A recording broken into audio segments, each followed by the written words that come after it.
Penguin Random House Audio presents I Was Told It Would Get Easier by Abbi Waxman.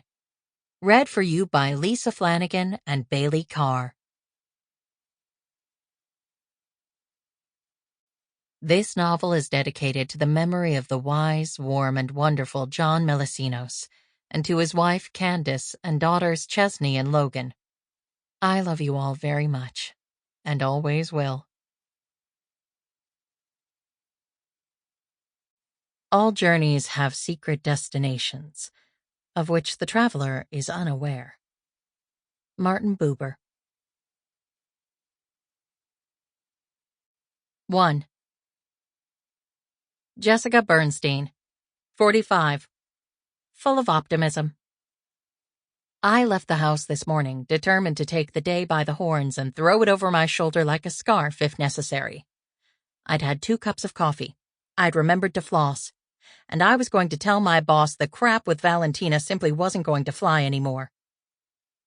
40 minutes later, because this is Los Angeles and it takes 40 minutes to go anywhere at any time, I walked into the office slightly less full of beans, and with TikTok by Kesha stuck in my head. I wasn't entirely sure how I felt about that, but it was the last thing playing when I turned off the car. The party don't start till I walk in. If only I had half her confidence. I could hear John before I could see him, which was par for the course. Classic iron hand in the velvet glove, my boss. And if occasionally the gloves are fingerless and the fingers a little bit stabby, so much the better. Southern to the core, with all the civility and elegance that implies, but with a Yankee carpetbagger's eye for profitable misery. Our law firm doesn't openly chase ambulances, but John does love a tearful plaintiff. He can smell salt water before it steps off the elevator. I spotted his head over a carpeted cubicle wall. It was angled in such a way that I knew he was with a client, maybe even a potential client. There was an especially unguent quality to the way his hair fell over his forehead, his eyes hooded with concern. He's handsome in the way any large predator is handsome, best appreciated from a safe distance. Up close, the extra rows of teeth tend to be a distraction. As if feeling my disapproval, John looked up and spotted me. "Ah, Jessica," he said, as if his whole pitch had been waiting for this moment. "You must meet our newest client." As there were nearly half a dozen legal assistants in cubicles between the two of us, we both charted an intersecting course and met up, as if by magic, by the impressive double doors to the office suite. "Mrs. Falconer, this is Jessica Burnstein, a partner and one of our most brilliant attorneys." The woman, who was older than I had suspected from John's level of intensity, gazed tremulously up at me. "Will she be on my case?" "No," said John firmly. "I will be handling your case myself." Older and richer, then. The lady and I shook hands, and I applied the carefully calibrated smile lawyers use when they're meeting someone who has probably been wronged in some way, but whose opportunity for vengeance/justice has arrived. The smile says, "You're fine now, but I'm sorry for your loss/accident/partial dismemberment/inability to compete internationally in your chosen sport." After nearly 20 years of practice, it comes pretty easily. John ushered Mrs. Falconer to the elevators, and I headed to my office. As I passed Laurel, my assistant, I told her to ask Valentina to come and see me.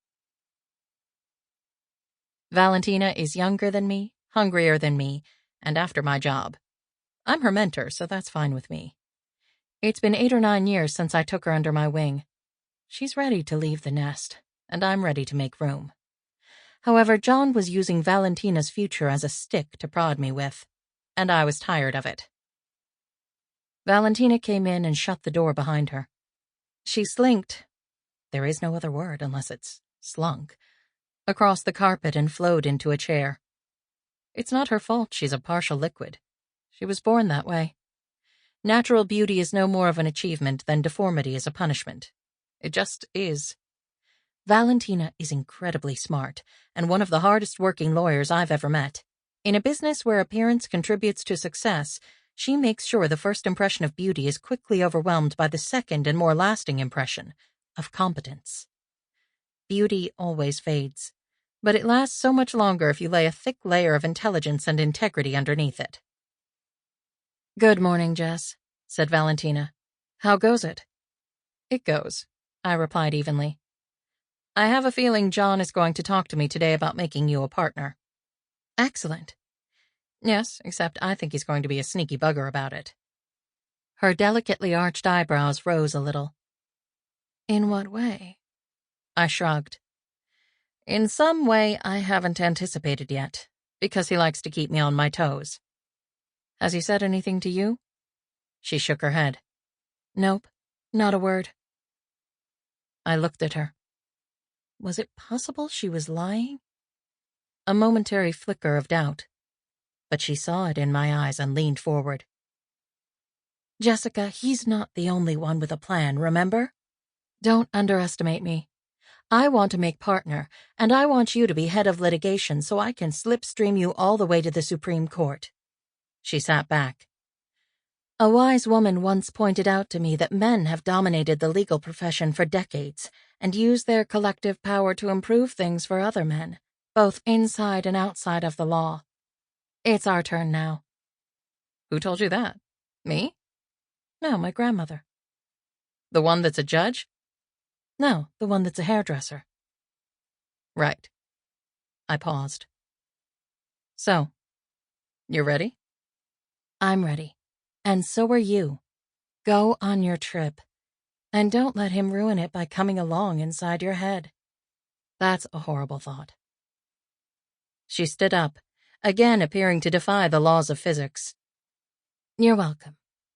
She turned and walked to the door, pausing once more.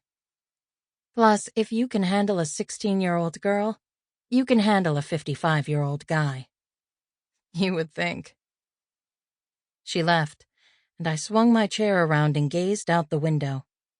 Across the canyons of downtown Los Angeles was a skyscraper that featured a glass slide on the outside of the 70th floor.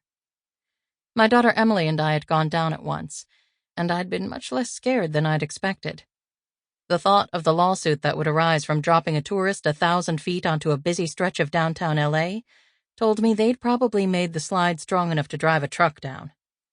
Emily had stopped halfway down the slide to examine the construction and post pictures to Instagram, and afterwards we'd had one of the few conversations in recent memory that hadn't devolved into an argument about her future.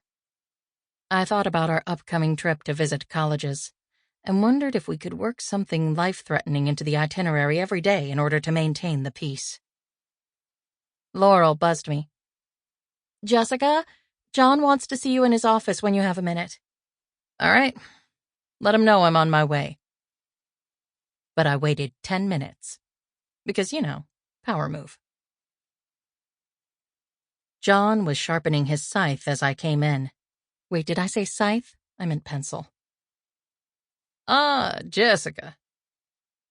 I wondered if he always said before he said my name and I'd somehow failed to notice it. Maybe he thought my name was Jessica.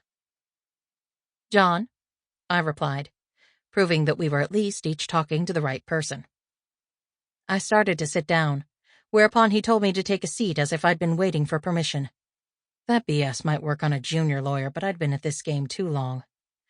"Already taken, thanks," I said. "How can I help you?" By phrasing it that way, I put him on the back foot, because he'd actually requested my presence, not my help.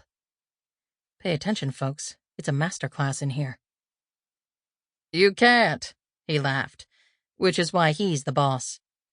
"But I wanted to talk to you about Valentina."